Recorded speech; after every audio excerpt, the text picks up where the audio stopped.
Billionaire husband's pregnant wife. Went missing mistress's dark secret was exposed. A battered phone vibrates in the stillness of the lush Harrington Estates solarium. Under the moonlight filtering through floor-to-ceiling windows, the message on the screen reads, "She's gone." The news cuts through the gentle warmth of the summer night, igniting a storm of confusion and fear. Anastasia Harrington, wealthy heir to one of New York's most influential dynasties and expecting her first child, has vanished without a trace. Her devoted family, the entire household staff, and every corner of the Harrington mansion hold pieces to a puzzle no one can solve. Yet the truth lies just beneath the polished surface, waiting to be revealed. Charles Harrington woke early the next morning. The clock on his nightstand glowed with the digits 5, 12 am too early for a man who rarely greeted the day before 7. Yet sleep was impossible in the wake of the late-night message that had disrupted his life.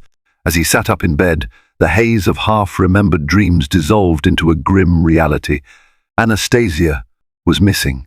His wife had always been the beacon of joy in his world. Her laughter brightened even the gloomiest days, and her presence made the Harrington mansion feel less like a sprawling fortress and more like a home. Even now, the faint scent of her floral perfume clung to the sheets, reminding him of the warmth that once enveloped their marital bed. But she was gone, vanished without warning, and the hollow space beside him felt agonizingly cold. He rubbed his bleary eyes, trying to stifle the dread that was mounting by the second, dread that overshadowed all else: business deals, philanthropic engagements, the upcoming gala they were set to host for the American Red Cross at the famed Waldorf Astoria. None of it mattered now. He rose, shoulders heavy with tension, and entered the bathroom. Each step echoed in the mansion's corridors, their usual hush now seeming ominous. After splashing cold water on his face, he stared at his reflection. A pale, tired visage stared back. His dark hair, once neatly groomed, was disheveled. Fine lines etched his forehead, and his blue eyes brimmed with concern. Today the mirror did not reflect a confident millionaire accustomed to solving problems with the stroke of a pen. Instead, it showed a man haunted by a single fear: losing the woman he cherished. He dressed hastily, throwing on a crisp white shirt and charcoal slacks.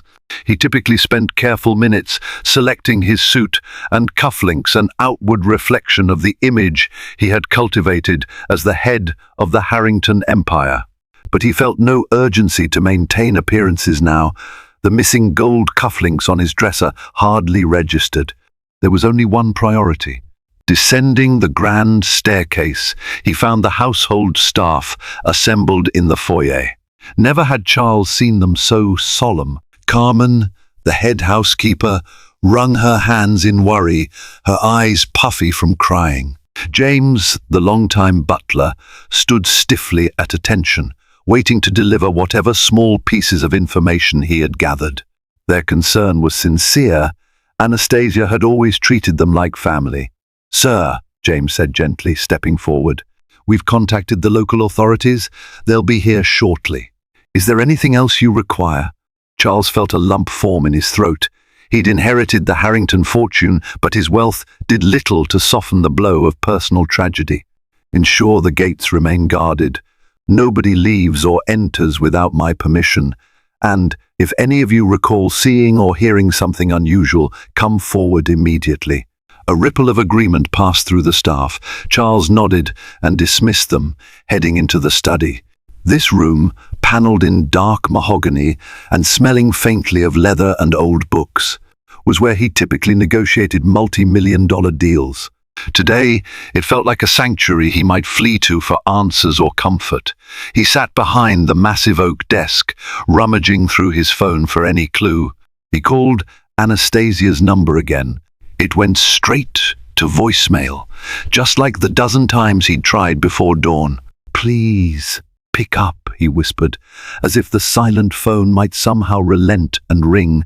A soft knock on the door disrupted his silent pleading. Detective Marjorie Lang, accompanied by her partner Detective David Ross, stepped in. Lang was a woman in her late 30s with a firm demeanor and penetrating gaze. She introduced herself politely. Ross, older and quieter, observed the room with methodical calm. "We understand your wife is missing, Mr. Harrington," Lang began, scanning the room's opulent furnishings, the glimmering awards from the Harrington Charitable Foundation. "We need to ask you a few questions." He gestured for them to sit. "Please. Anything to help find Anastasia." "How long has she been gone?" Lang asked, flipping open a small notepad. "Less than 24 hours, Charles replied, voice strained. "I got a text, only 2 words, SHE's gone. It came from an unknown number around midnight." Ross raised an eyebrow.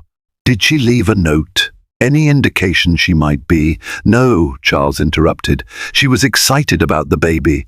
We'd just come from a routine check up at Mount Sinai Hospital.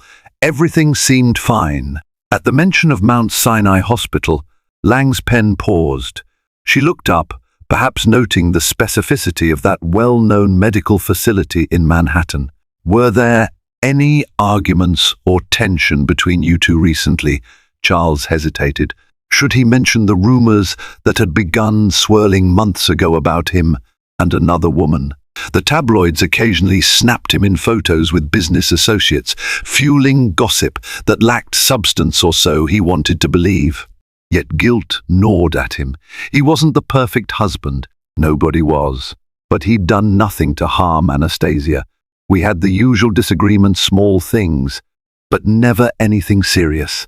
"We were happy," he said, his tone quietly imploring them to believe him. Marjorie nodded, her expression neutral, before continuing. "Have there been threats, Mr. Harrington? Blackmail attempts? Anything unusual for a man in your position?" Charles took a moment, scanning through recent memory for business enemies or personal conflicts. "My father's legacy was complicated.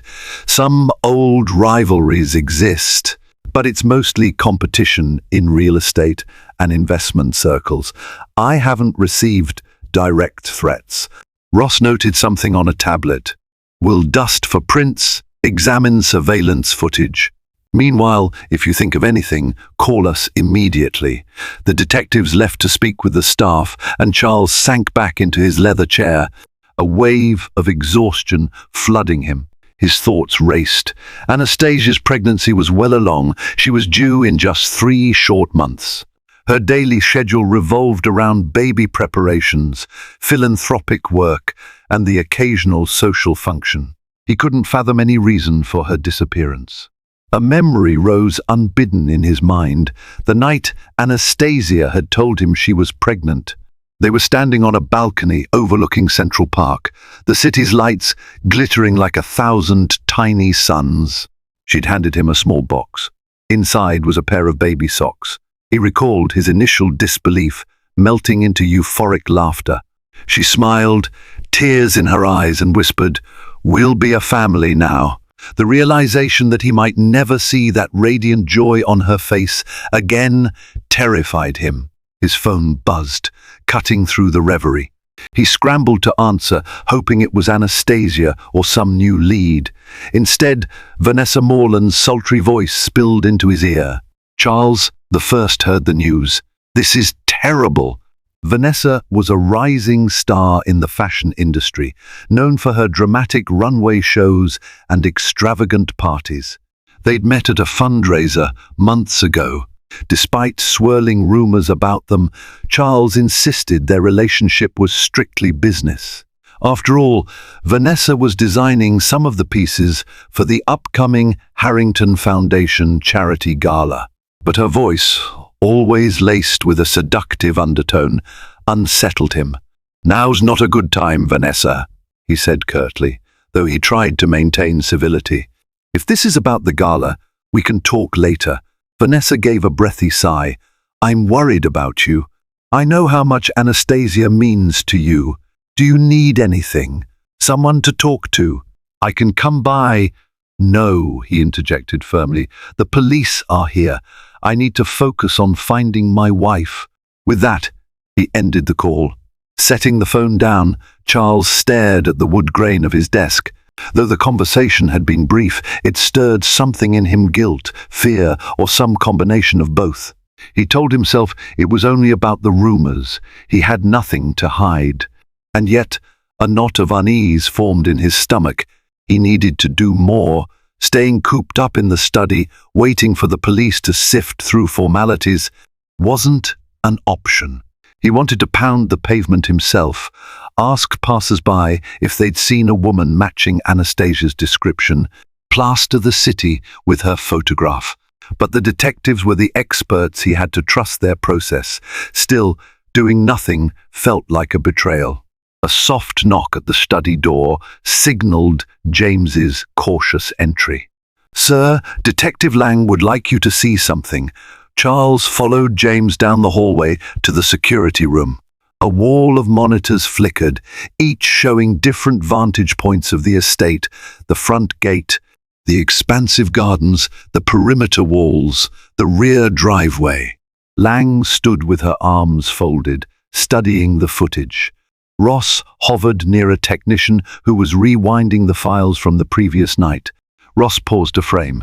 "Mr. Harrington, take a look." On the screen, faintly illuminated by a security lamp, a figure in a dark coat slipped through the side gate around midnight. The figure was slim, possibly female, though the camera angle was poor. Their movements were cautious, as though they were trying not to be detected. "Did Anastasia leave by the side gate?" Charles asked, voice strained. "Or was someone coming in to take her?" Lang tapped a pen against the desk. "We don't know yet. The facial features aren't clear. Could be your wife or someone else. We'll enhance the image, see what we can glean." Charles scrutinized the footage again, wishing for more clarity. The angles were too obscure. The figure disappeared out of frame after a few seconds, leaving only questions in their wake. Returning to the foyer, Charles was taken aback by the hush that settled over the mansion. With the staff anxious and the house in partial lockdown, it felt like the entire building was holding its breath, anticipating news that might shatter them all. Carmen, her eyes rimmed with tears, quietly approached him. "Is there any word, sir?" He shook his head. "Not yet.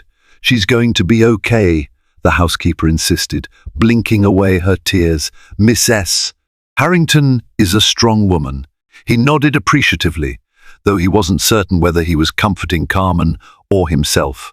Anastasia was indeed strong, but she was also pregnant and missing. Concern gnawed at every corner of his mind, refusing to loosen its grip. In the days that followed, the police combed through the estate. They found no signs of forced entry, no ransom note, no calls demanding money for her safe return. Each passing hour was an agony, a slow bleed of hope. The city's press eventually caught wind of the situation, and a discreet chaos ensued. Photographers camped outside the gates, tabloids churned out sensational headlines, and speculation soared. Some accused Charles of wrongdoing, while others painted Anastasia as having run off. Neither possibility felt remotely true to those who knew them. To distract himself, Charles threw his energy into coordinating with the detectives, distributing missing person flyers, and consulting private investigators. He rarely slept, surviving on black coffee and raw determination. Guilt and worry formed a relentless drumbeat in his mind. The portrait of Anastasia in the mansion's gallery haunted him, her radiant smile, her glossy brown hair, and the tender curve of her belly. He would stop at nothing to see her return home safely. Days stretched into a full week. Then a call came. It was late afternoon, sunlight streaming through the stained glass windows of the foyer. Charles was reviewing new leads with Detective Lang when his phone rang. The caller ID was again unknown. Heart pounding, he motioned for Lang to record the call. he answered, his voice quivering. "Hello?" A raspy whisper came through. "If you want to find your wife, come to the old pier on the Hudson. Alone. Midnight." Before Charles could respond, the line went dead. He stared at the phone, adrenaline surging.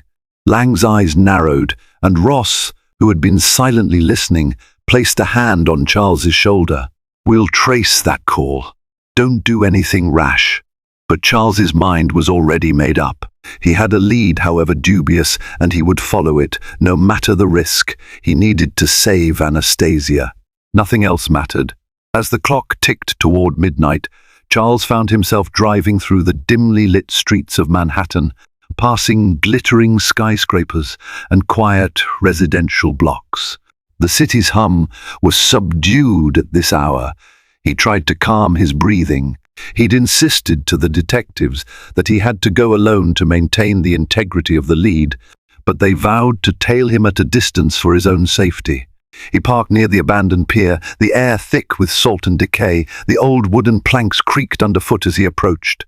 Streetlights were few and far between. Shadows clung to every corner, and the only sound was the lapping of water against the dilapidated docks. "Hello?" Charles called into the darkness. "I'm here, just like you asked," silence replied. Then a shuffle of movement. A hooded figure emerged from behind a stack of old crates. "Charles Harrington," came the raspy voice. Charles steeled himself. "Who are you? Where's Anastasia?" The figure tossed a tattered envelope at his feet. "Answers lie within, but tread carefully. Not everything is as it seems." Then, before Charles could react, the stranger disappeared into the darkness, leaving only the echo of footsteps and the crash of water against the pier's pylons. With trembling hands, Charles picked up the envelope. By the faint glow of a distant street lamp, he peered inside. Photographs. Dozens of them, his breath caught in his throat.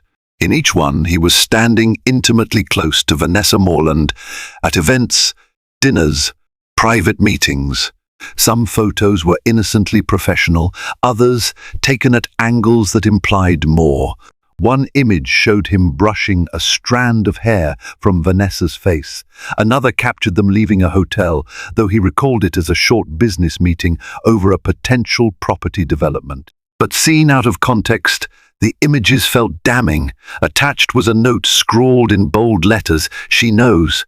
Keep your secrets or lose what matters most." Charles's pulse hammered. He felt sick. Was this a blackmail attempt? Did Anastasia discover these misleading images, prompting her to run away, or was someone else orchestrating an even darker plan? The possibility of Vanessa's involvement slithered into his thoughts, uninvited and unwelcome. But she had no reason to harm Anastasia, did she? Behind him, a rustle in the darkness caused him to spin around. Detective Lang stepped forward, gun raised, Ross close behind. Their eyes darted about, scanning for any threat. Charles held up the envelope. "They left these." Lang gestured to Ross, who seized the photos. "We'll analyze them. Let's get out of here. It's not safe." Though Charles was grateful for their intervention, he left the pier with more questions than answers. The night's events cast new shadows over an already dire situation, and the note's cryptic words played on repeat in his head. Back at the mansion, the near-empty halls greeted him like silent witnesses. He retreated to his study, poured himself a stiff drink, and stared at the envelope's contents once more. Each photo felt like an accusation, the note a curse. He downed the liquor in one gulp, hoping for a reprieve from the storm of guilt and confusion. Sleep came fitfully, haunted by nightmares of Anastasia reaching out to him from a darkened room, calling his name only to vanish the moment he got close. He awoke drenched in sweat to the pale dawn light, unsure if he had the strength to endure another day without her. The next few days brought an onslaught of scandalous headlines. Sensational rumors surged. Millionaire's mistress, pregnant wife vanishes amid scandal. Vanessa's name was plastered across tabloids. The public relished every morsel of speculation. Only Detective Lang's stern gaze reminded Charles to remain focused. She redoubled her investigation, but leads were scarce. Charles sought solace in the nursery Anastasia had meticulously planned. The pastel walls, the crib draped with a delicate canopy, the shelves lined with stuffed animals, each detail spoke of Anastasia's love for the life growing inside her. He sat in the rocking chair, exhaustion pulling him deeper into its embrace, imagining her gently swaying here, hand on her belly. He recalled her excitement as she debated color schemes and cribs, her eyes glowing with maternal devotion. From the corner, a soft meow startled him. Duchess, Anastasia's cat, padded over to rub against his leg. He scooped her up, burying his face in her fur, and let the tears he'd been holding back escape. He felt alone, defeated, and directionless. If only he had a clue, a sign. His phone buzzed. Another unknown number. Heart racing, he grabbed it. A single text glowed on the screen. "Ask your mistress. She knows more than she admits." Charles's skin prickled with unease. Could it be true? Had Vanessa withheld information? Their interactions had been strictly about business collaborations and social engagements. Yet rumors suggested she wanted more from him, that she envied Anastasia. The text hammered the possibility that Vanessa might be connected to Anastasia's disappearance. A surge of anger propelled him up from the chair. He dialed Vanessa's number. The phone rang without answer. Undeterred, Charles decided to visit her loft in Soho. He needed answers, and he needed them now. Dark clouds gathered overhead as he navigated the congested streets. The city's usual bustle seemed more oppressive under the threat of rain. Arriving at Vanessa's building, he was greeted by polished chrome doors and a minimalist lobby. He took the elevator to the top floor. The hallway was quiet, the plush carpeting muffling his steps as he approached her door. He knocked, heart pounding. After a moment's silence, the door opened a crack. Vanessa peered out, eyes wide with a mix of surprise and apprehension. "Charles, what are you doing here?" "I need to talk." He pushed past her into the loft, ignoring her protests. The space was exactly as he remembered, spacious, filled with modern art and overlooking the city through floor-to-ceiling windows. She closed the door behind him, crossing her arms defensively. "You look terrible," she observed. He wasted no time. "Vanessa, someone says you know more about Anastasia's disappearance than you're telling." She took a step back, genuine shock in her eyes. "Are you accusing me? Why would I?" "I'm not accusing," he snapped. "I'm asking. The messages claim you have a secret, something that could unravel everything. Photos of us have surfaced, taken out of context. If you're being blackmailed, if you're in trouble, tell me." Tears welled in Vanessa's eyes. She sank onto her white leather sofa, voice trembling. "I never meant for any of this to happen, but I've been getting messages, too threatening ones, warning me to stay silent or else." He moved closer. "Silent about what?" She swallowed hard, looking at him with remorse etched on her face. I've made mistakes. After we started working together, I developed feelings for you. I know it was wrong. You're married. But there was a person, a shady figure, who approached me, offering a large sum if I could seduce you, record it somehow, use it as leverage. Charles's jaw tightened. "Leverage for what?" Vanessa's voice became a whisper. "I don't know. They said the Harrington name is powerful, that getting you entangled in a scandal could be profitable for certain competitors. I refused at first, but then I had financial troubles. My business was faltering. I was desperate. So I considered it. But I never went through with it. Instead, I told them I was done. They threatened me, said they'd ruin me if I didn't cooperate. And now Anastasia is gone." The story struck him like a blow. Had this unknown party kidnapped Anastasia to force compliance? Or was it something more twisted? The puzzle pieces rattled in his mind, forming half-finished pictures. He crouched before Vanessa, searching her face. "Why didn't you come to me sooner?" "We could have stopped this." She gazed at him with tearful regret. "I was scared. I thought I could handle it." Then Anastasia disappeared. "I feel responsible." Charles took a moment to process. Anger, betrayal, and pity warred within him. But above all, he needed to find Anastasia. "We have to bring this information to the police." Vanessa nodded, wiping her tears. "I'll cooperate fully. I'll do anything." In that moment, Charles realized he had a potential ally. Whatever Vanessa's past transgressions, she was scared. And fear often turned people into accomplices or informants, depending on which side they stood. As the thunder rumbled outside, they agreed to share everything with Detective Lang. If an unknown entity was manipulating both of them, exposing the truth might be the only path to saving Anastasia. As he left Vanessa's loft, Charles felt a flicker of renewed determination. He still didn't know who orchestrated Anastasia's disappearance, but at least he had a direction. He'd unravel this conspiracy thread by thread until he found the woman he loved. The storm broke overhead, rain lashing against the city. Charles welcomed it, letting the downpour soak him as he made his way to his car, adrenaline pumping. For the first time in weeks, he felt a small spark of hope. But would it be enough to guide him through the darkness ahead? That same evening, Charles and Vanessa found themselves seated across from Detective Lang and Detective Ross at the police precinct. The neon glow of the city's billboards filtered in through the narrow windows, casting shifting colors across the room. The harsh overhead light illuminated every taut line on Vanessa's face as she revealed her hidden dealings and the cryptic threats that had been made against her. Lang listened intently, arms crossed, occasionally exchanging significant glances with Ross. When Vanessa finished, her voice raw and quavering, the detective flipped her notepad shut. "We need names, Miss Morland. Who contacted you?"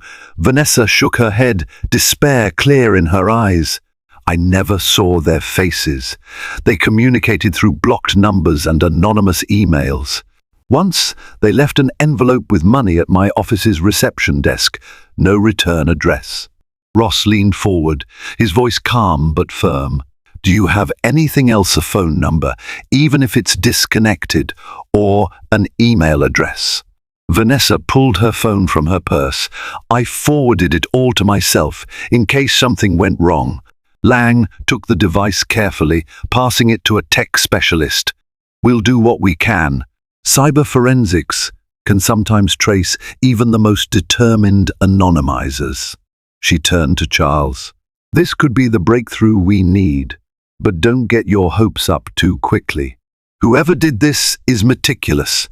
Charles nodded, shoulders heavy with renewed tension. "I just want Anastasia back." After a barrage of further questions, including references to each suspicious photo found at the pier, Charles and Vanessa were released into the chilly night. Their breath fogged in the air as they stepped outside. Charles paused on the precinct steps, glancing over at Vanessa. The guilt in her eyes was unmistakable, but so was her resolve. "We'll find her," he said softly. As much to himself as to Vanessa, she nodded and they parted ways. Over the next few days, the police examined Vanessa's phone records and emails, searching for digital fingerprints. Private investigators hired by Charles dug into possible business rivals, anyone who stood to benefit from harming the Harrington name. Rumors circulated that a competitor in the real estate sector had engaged in unsavory tactics before, but no solid link emerged. Stress weighed on Charles. Reporters seemed to circle like vultures. He had to sneak out of the mansion through a back service exit to avoid the throng outside. Each time a camera flashed, each time a microphone was thrust in his face, the question stung anew. "Where is your wife?" He was about to learn how far these conspirators would go. One afternoon, as Charles was sifting through Anastasia's personal documents for clues, James the butler informed him of a package that had arrived by courier, no return address. Charles's heart pounded as he carefully opened it. Inside, he found an ornate music box silver, with delicate engravings reminiscent of the Victorian era. His breath caught in his throat. It was the same music box Anastasia had loved at an antique store in Chelsea.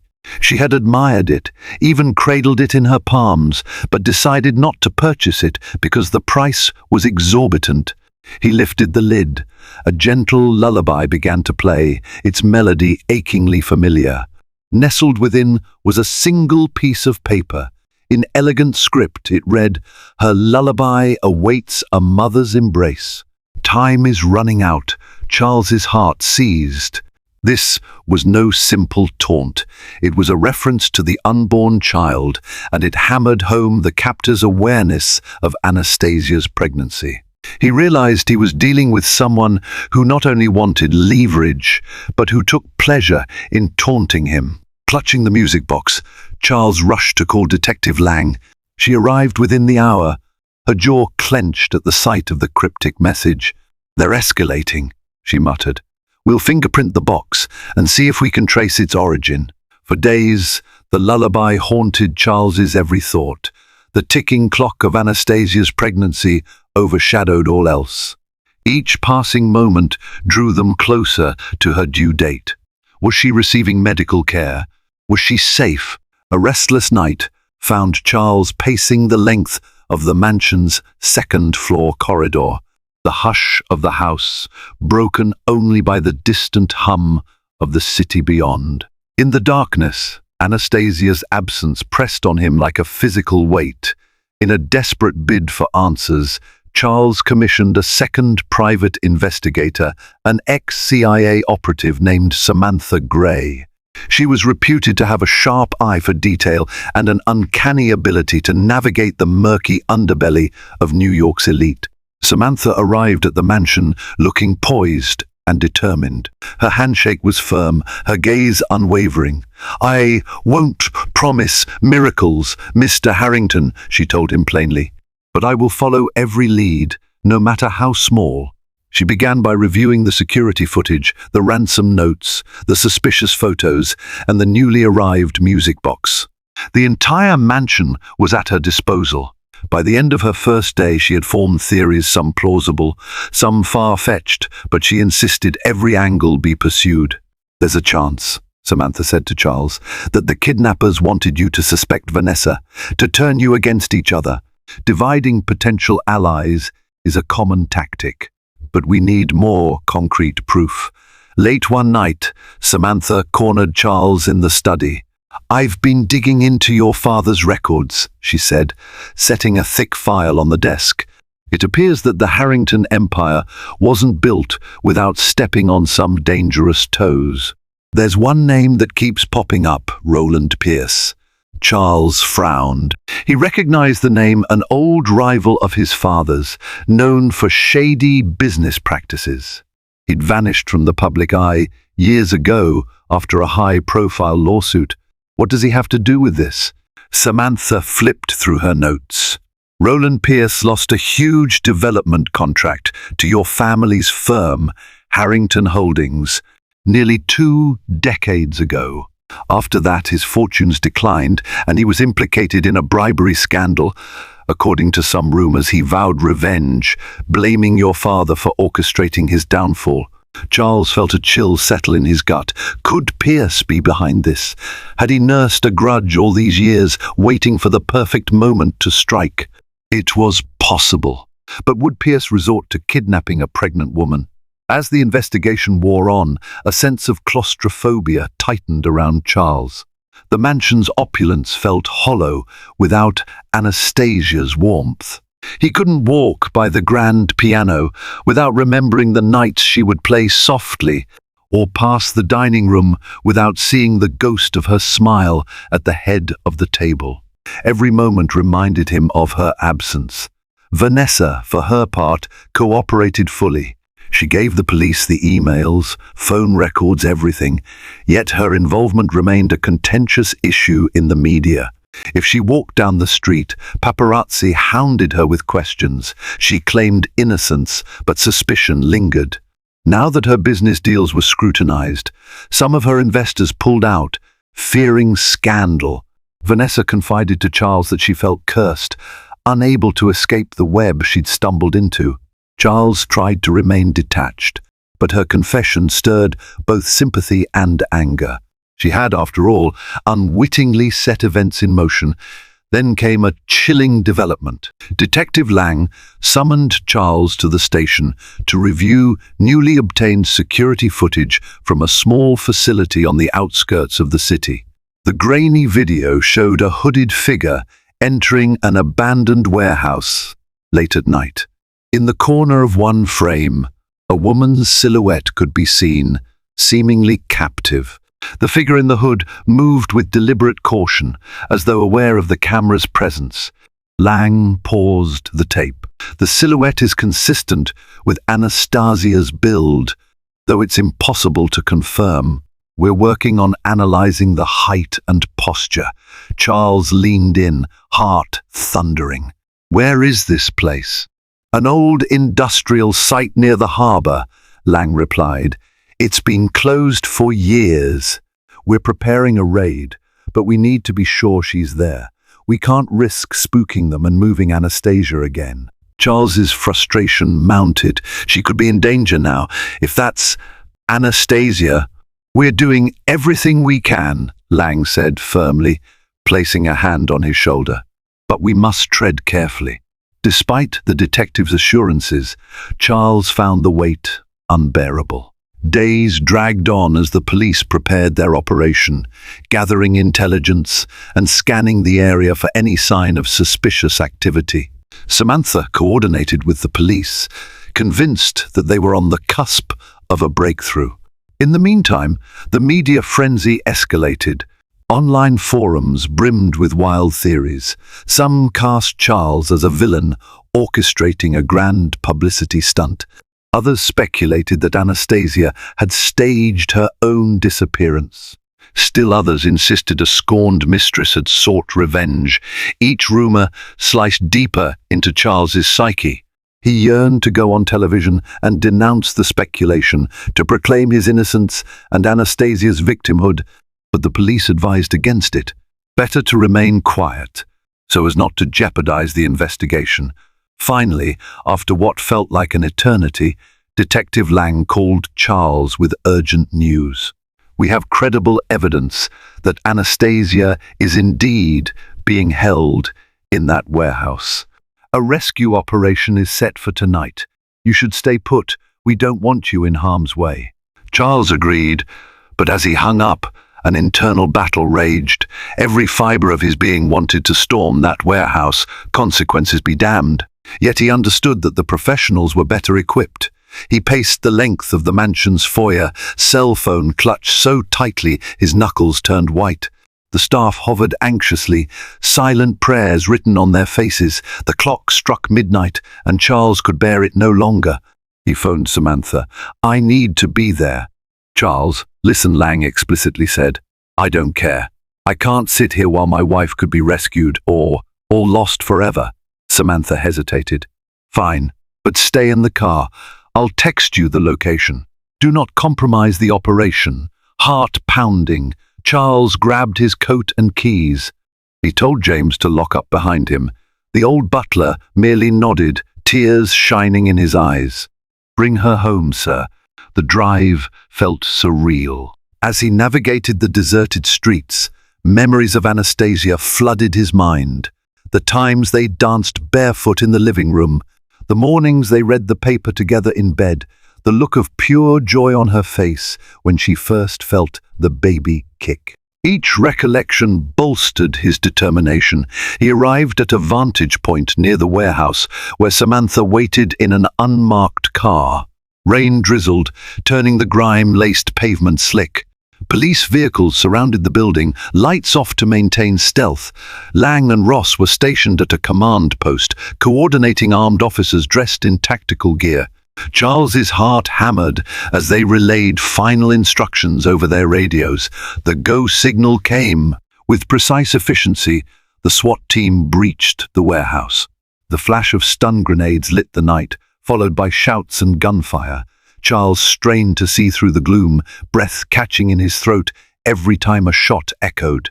He gripped the dashboard, pulse roaring in his ears. Minutes passed like hours. Samantha had one hand on her gun, the other covering her phone as she listened to the police scanner. Finally, a voice crackled through the radio. Suspects in custody. Checking perimeter. We have a woman, unconscious but alive, repeat, unconscious but alive, calling for medical. Charles needed no further prompt. Against Samantha's protests, he bolted from the car. Rain pelted him as he raced toward the building. The strobing lights of police cars painted the scene in harsh reds and blues. An ambulance backed up to the warehouse entrance, its siren silent but lights flashing. He sprinted inside, weaving past officers. The warehouse interior was dimly lit by flickering overhead lights. Crates and debris littered the floor. Adrenaline powered him through the chaos until he found a group of medics crouched over a figure on a tattered mattress. "Anastasia," he breathed, falling to his knees beside her. She lay pale, motionless except for the faint rise and fall of her chest. Bruises marred her wrists, suggesting she'd been bound. Her face was gaunt, as though she hadn't eaten well in days. But she was alive. Relief swelled in Charles's chest, tears blurring his vision as he grasped her hand. "I'm here," he whispered, pressing trembling lips to her forehead. A medic gently guided him aside, checking her vitals. "We need to get her to a hospital," the medic said, voice urgent. "She's malnourished and possibly dehydrated. Heart rate is weak. She could go into premature labor." As they lifted Anastasia onto a stretcher, Charles followed, ignoring every protocol. He needed to stay with her, to reassure her. He saw Detective Lang stepping in, giving him a nod that conveyed both sympathy and the assurance that she would handle the aftermath. Meanwhile, Ross stood over a pair of cuffed suspects, haggard-looking men who glared at Charles with venom. No sign of the hooded mastermind or Roland Pierce, but capturing these men was a start. Inside the ambulance, Charles held Anastasia's hand through the frantic blur of medical checks. Her eyes fluttered open for a moment, unfocused. Charles managed a smile through his tears, stroking her hair. "It's me, love. You're safe now. We'll get through this." Her lips parted, but no sound came. Weakness clung to her every breath. The paramedics applied and the fourth administered fluids and checked her vitals. The ride to Mount Sinai Hospital felt endless, even though it was only minutes away. Once at the hospital, the staff whisked Anastasia into the emergency ward. Charles was left in the corridor, exhausted and drenched from the rain. His clothes stuck to his skin, and his mind swirled with a mixture of fear, relief, and anger at those who had dared to harm his wife and unborn child. Samantha arrived, similarly soaked. "They'll take good care of her here," she said softly. "You did it. You got her back." Charles nodded absently, thinking only of Anastasia in that hospital room, fighting for her life and that of their child. He gripped Samantha's arm, voice raw with emotion. "Now we make them pay." The hours that followed were a tangle of paperwork, medical updates, and tearful gratitude. At one point, while Charles paced the corridor outside Anastasia's room, a nurse emerged with news. "Your wife is stable, but she'll need careful monitoring. The trauma and stress may induce early labor. We're doing everything possible for both of them." Exhaling shakily, Charles lowered himself into a plastic chair. Relief flooded him, though tempered by fear of what lay ahead. At least she was alive, and that was more than he dared hope for during those dark days. He closed his eyes, offering a silent prayer to any higher power that might listen. When he was finally permitted a brief visit, Charles entered the room to find Anastasia resting. An oxygen tube lay across her face, and the fourth dripped fluids into her arm. The beep of the heart monitor offered a steady rhythm, a fragile soundtrack to this reunion. She slowly turned her head, her eyes focusing on him with recognition. He approached quietly, tears welling again. "Anastasia," he whispered, taking her hand gently. "I'm here. You're safe." She opened her mouth to speak, voice a raspy whisper. "Charles, the baby?" He leaned closer, tears slipping free. "The baby's fine. Doctors say you both need rest, but you're safe now. That's all that matters." She squeezed his hand with what little strength she had. Tears leaked from the corners of her eyes, and her chest quivered with silent sobs. In that moment, words were unnecessary. They both felt a surge of relief, love, and gratitude just to exist side by side again. The rest of the world, the kidnappers, the scandal, the betrayal, fell away in the face of a miracle. She was back. For the first time in weeks, Charles allowed himself to hope. Yet amid the quiet hum of hospital machinery, he also felt a spark of determination ignite. Whoever was responsible would not escape the consequences. Anastasia's resilience was remarkable, and he would match it with his own resolve. The Harrington name had power, and Charles intended to use it to ensure no one else ever endured such terror. In the days that followed, Anastasia's condition slowly improved. She regained her appetite, her color returned, and her spirit, while shaken, showed the same tenacity that Charles had always loved. Doctors ran a battery of tests to ensure the baby remained healthy despite the ordeal. Each ultrasound showed a beating heart, each day a step closer to a safer term. During one quiet afternoon, as the sunlight streamed through the hospital window, Anastasia stirred and beckoned Charles closer. She looked exhausted, yet determined. "I remember something," she said, voice still scratchy. "When they moved me, I heard one of them mention a name." Charles leaned in, heart quickening. "Who? Tell me." Anastasia's eyes narrowed, struggling to recall. "Pierce," she whispered. "They said Pierce wanted updates." I didn't understand who he was at the time, but they were afraid of him. He was the one in charge. Charles's suspicions crystallized.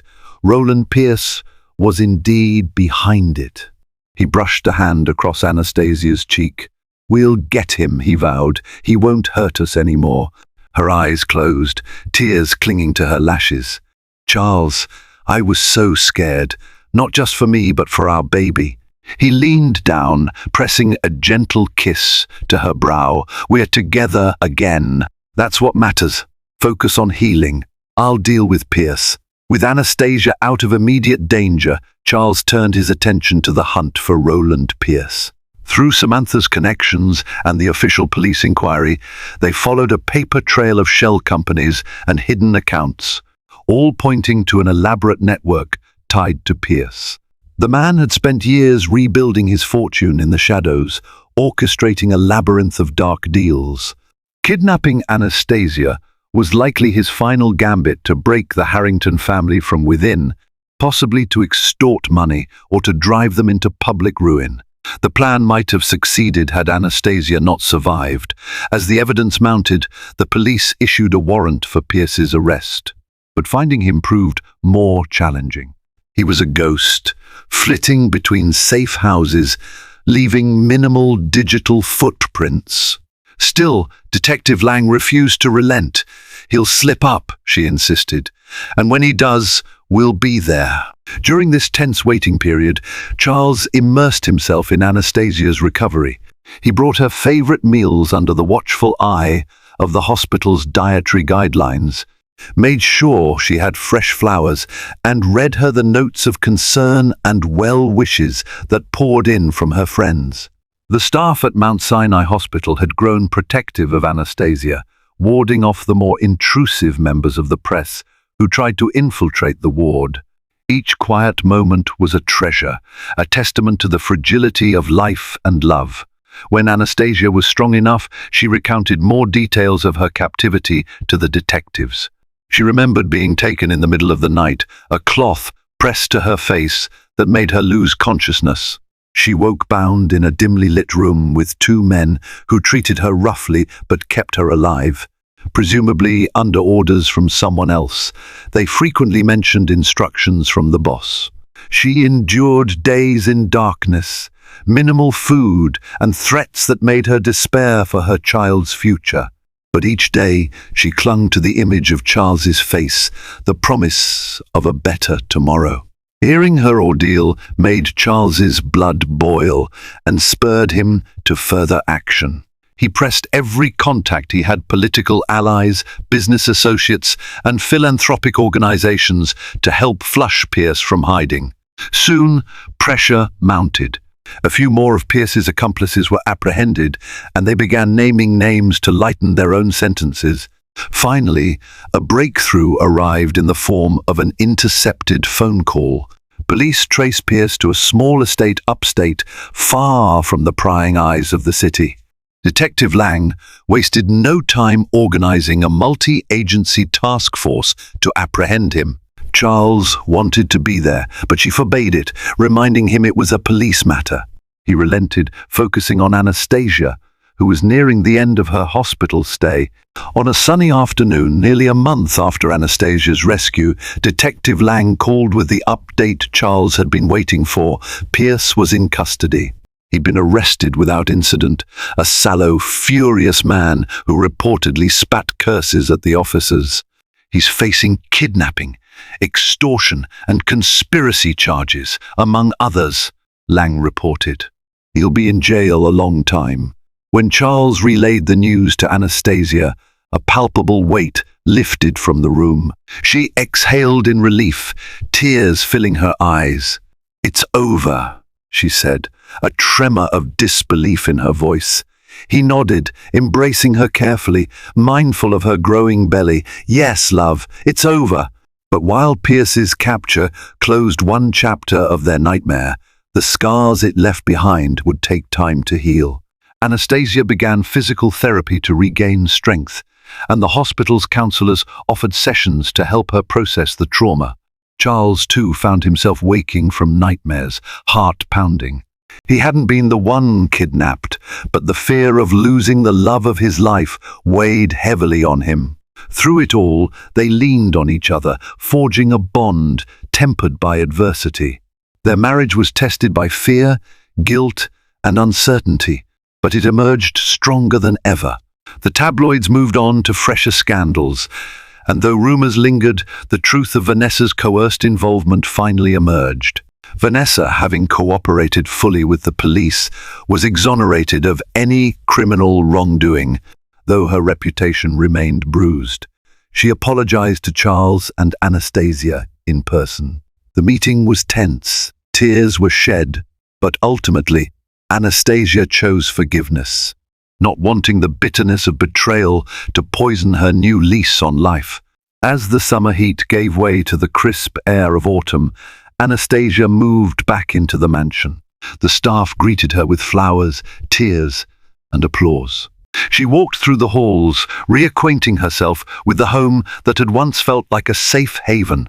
Now, each door, each corner, held a sense of vulnerability. But day by day, she reclaimed it. One crisp morning, as she sipped tea on the balcony with Charles, Anastasia placed his hand gently on her stomach. A strong kick tapped against his palm. Their eyes met, joy illuminating their faces. This child, once a source of radiant hope, had become a beacon guiding them from the darkest storm they had ever known. "I can't wait to meet you," Charles whispered to the unborn baby, tears of gratitude blurring his vision. Anastasia smiled, her eyes shimmering.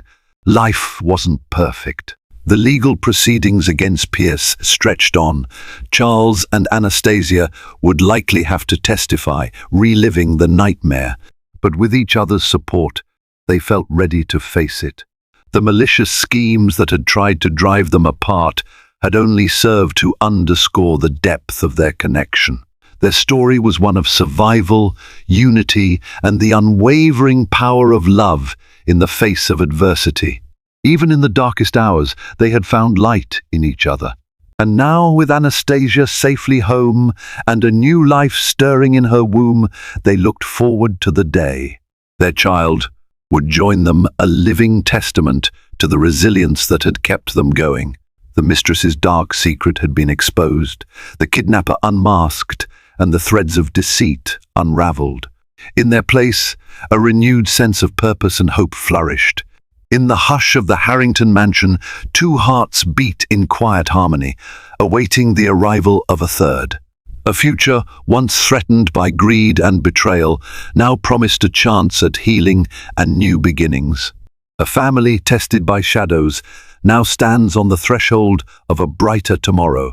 Charles and Anastasia's love, once shrouded by scandal and fear, has proven its unbreakable strength. Their journey reminds us that in the darkest moments, hope can still blossom, and the bonds we cherish can illuminate the way forward. As they await the birth of their child, a promise of new beginnings shines like the dawn after a storm. If you were captivated by this story of resilience, betrayal, and ultimate redemption, show your support by liking, sharing, and subscribing.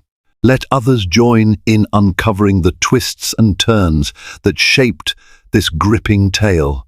Each click spreads the message that love can triumph over the deepest betrayals and that the human spirit can endure unimaginable trials. Stay connected for future stories of hope, strength, and transformation, because together we can navigate life's storms and emerge stronger than ever.